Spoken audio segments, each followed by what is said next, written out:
This is radical social justice that Jesus is calling us to do. The capital market is our expression of God's love, and we take it everywhere we go. So my name's Ashley. I'm from the Capital Market, and we are a community-based food organization that believes that food really powers all sorts of equitable development and access in our community. We are in Capitol Heights, Maryland, just outside the nation's capital, Washington, D.C. We are in the middle of a middle-class area, but there are some economically challenged spaces and areas around us. In 2016, one of the grocery stores that was less than a half a mile from our church actually closed down. For individuals who may not have transportation, there is no store that is in a 5-mile radius. We're in the middle of a food desert. A lot of fast food, a lot of liquor stores and tobacco stores. Bread, milk, fruits and vegetables. That grocery store would donate a lot of those materials to the church to support the food pantry. But in 2016, when that grocery store closed, not only did it leave a vacancy for people who wanted to shop in the community, it also left a gap for emergency services as well. So Brittany and I, we did this really interesting political discipleship class. It was an 11-week course that we took here at the church. And we talked about how scripture and politics intersect. The curriculum instructed us to pick one thing to focus on. It began by just the interest in food justice.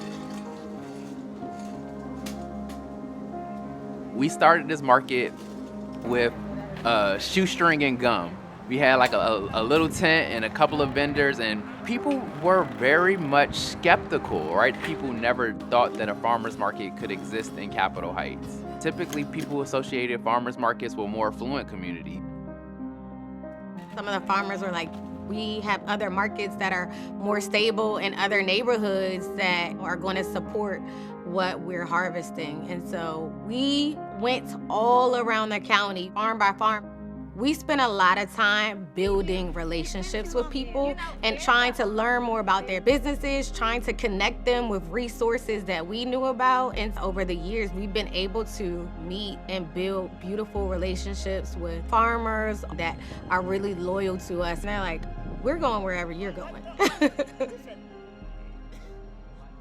As time went on, they needed a fiscal sponsor. We were happy to do so.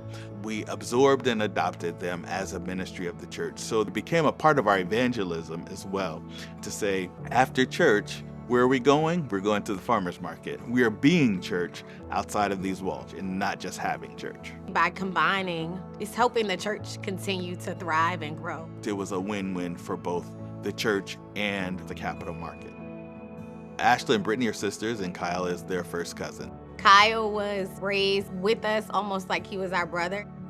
Kyle does a great job at meeting people. He is the networking king. Brittany, she does really awesome at thinking about things from a 60,000-foot view. Where should the Capital Market be in 10 years? And really speaking the type of language to connect us with academia and research. I came up with Chief Officer of Vibes. But that's what I bring to the market. I'm dancing, I'm smiling, I'm talking to people, and I try to bring the vibes and bring the energy. Those are like my babies, right? Us watching them grow has played a major role in us trusting what they've done. And they're very bright individuals. They do their homework, they do their research. When they present something to the church, it's in its totality. They have the confidence of the older individuals in the congregation because they have sought their wisdom, they have sought their leadership, and they have worked together with them. It is joyous to be able to come to church and worship with them. It is joyous to be able to create and to change community with them. We're now a community development organization that uses food as a lens to transform our community.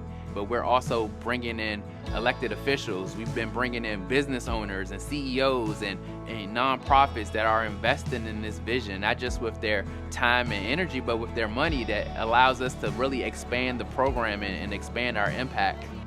I think that we stopped setting out with the specific idea of changing the world and really just changing one person at a time. And then you look up and it's a snowball effect.